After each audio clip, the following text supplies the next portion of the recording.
Elizabeth had always avoided open war, and she had maintained peace by persuading others to fight her battles for her. But her policy was about to collapse, thanks to events in the Netherlands. At about midday on the 10th of July 1584, William, Prince of Orange, was dining with his family in the Prinsenhof in Delft.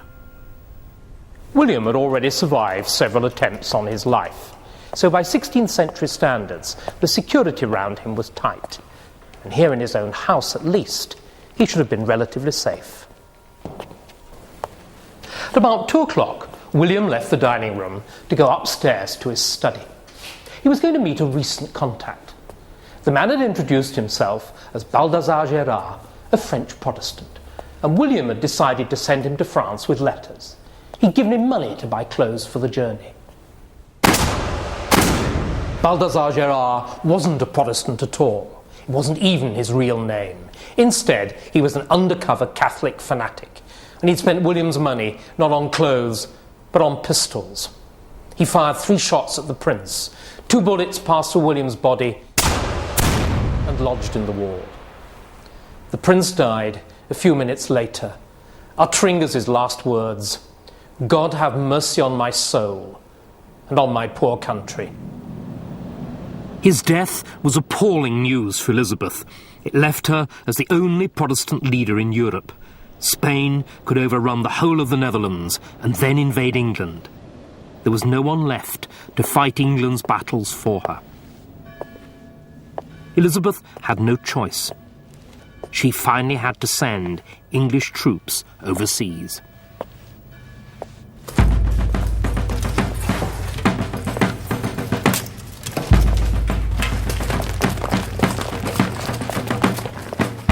Her old friend Robert Dudley, Earl of Leicester, was in command.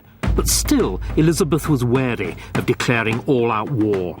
She discouraged Leicester from going on the offensive. She hoped that a display of English muscle would scare off the Spanish. But Leicester's opponent was the Duke of Parma, Philip's greatest general. For him, England and Spain were at war, and he didn't hesitate to attack.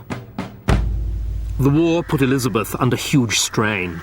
She was now at her most contrary, and things weren't helped by Leicester's mixture of high-handedness and incompetence. In defiance of Elizabeth's explicit instructions, he accepted the Governor-Generalship of the Netherlands, and he proved hopeless as a general as well. So Parma's troops swallowed the Netherlands, bit by bit. Elizabeth recalled Leicester. Her favourite had failed her. Only the sea now stood between England and invasion. There was one person in the kingdom who welcomed the news: Mary, Queen of Scots. In January 1585, Mary was brought here to the hilltop castle of Tutbury in Staffordshire. The assassination of William of Orange abroad and a series of plots in England brought home the danger that Mary presented to Elizabeth's life. So far, Mary had been kept in honourable custody. Now it became a real imprisonment. She had a jailer, the harsh, unsympathetic Puritan, Sir Amias Paulet. There were armed soldiers who patrolled the battlements, and Mary was cut off from all correspondence with the outside world. She was isolated, bored, and resentful. But the devil, in the form of Sir Francis Walsingham, soon found work for Mary's idle hands.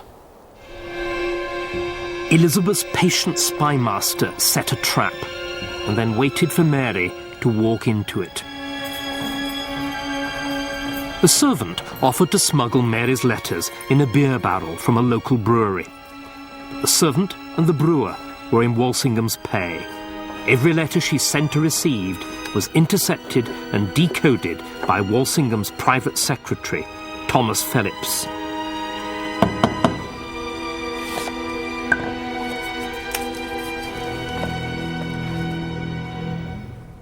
Six months after the setting up of the barrel post, Mary received a letter from Anthony Babington.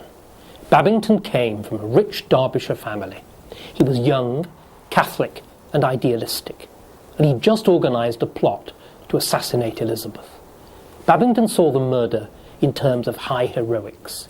He even had a group portrait painted of himself and his fellow conspirators with the motto, "We are comrades, united in danger." It was intended to be their monument. Instead, it was their tombstone.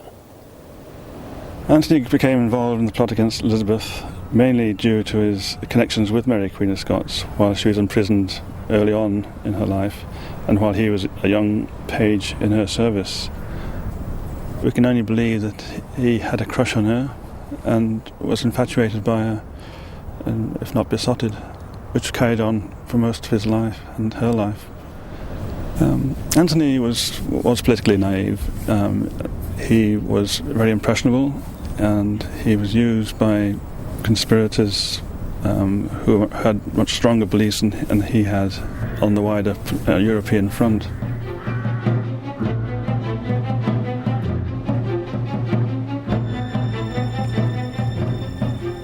Babington wrote to Mary, saying that he and his friends would dispatch the usurper Elizabeth and then rescue Mary.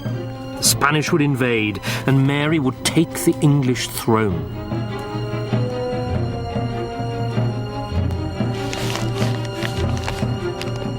Mary's reply, when it came a few days later, was clear enough. The affair being thus prepared, and forces in readiness within and without the realm, then shall it be time to set the 6 gentlemen to work. Upon the accomplishment of their design, I may suddenly be transported out of this place. At last, there was evidence enough to send Mary to the scaffold. Babington and his fellow conspirators were arrested a few days later. They were tortured, tried for treason, and sentenced to a traitor's death. Pressure from the country and council was now building up. They were determined to have Mary's head, and Elizabeth was forced to agree to a trial. The trial was to take place at Fotheringhay Castle, and Burghley himself drew up the seating plan. But despite these careful preparations, the trial nearly didn't take place at all. Mary, Queen of Scots, absolutely refused to accept the jurisdiction of the court. "I am not a subject," she said, "and would rather die 1,000 deaths than acknowledge myself as one." Instead, she was a sovereign prince, and so answerable to God alone. Elizabeth retaliated. "You have in various ways attempted to take my life and bring my kingdom to destruction. I have never proceeded so harshly against you. On the contrary, I have maintained you and preserved your life. It is my will that you answer the nobles and peers of the kingdom as if I were myself present." Eventually, a form of words was found that enabled the trial to go ahead. Mary defended herself ably in 2 days of examination. She denounced the Babington letters as forgeries, and she managed to wriggle out of the most incriminating questions. But finally, she was cornered. She could only say that she had to be believed because she spoke on the word of a prince. This cut no ice with her judges. The court adjourned to Westminster for the final decision. The verdict, guilty.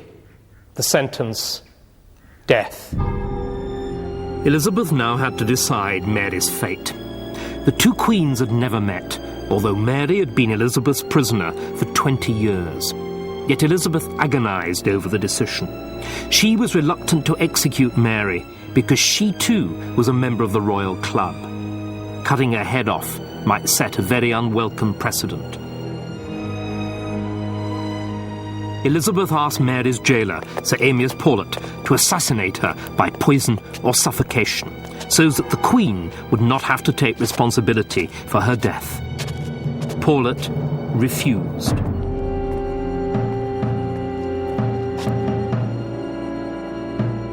As Elizabeth hesitated, England seethed with rumours. The Spanish had invaded. London had been burned.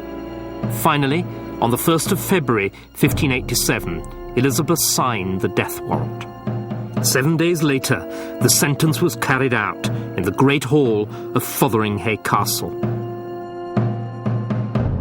Mary herself behaved with a theatrical courage. She included Elizabeth in her final prayers.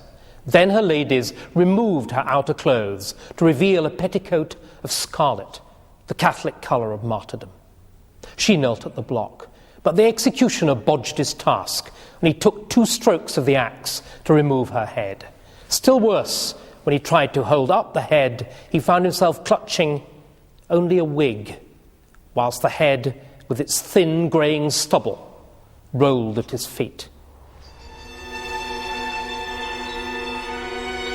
England celebrated Mary's death. Elizabeth grieved.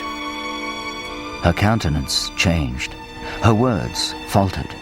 She gave herself over to grief, putting herself into mourning weeds and shedding abundance of tears.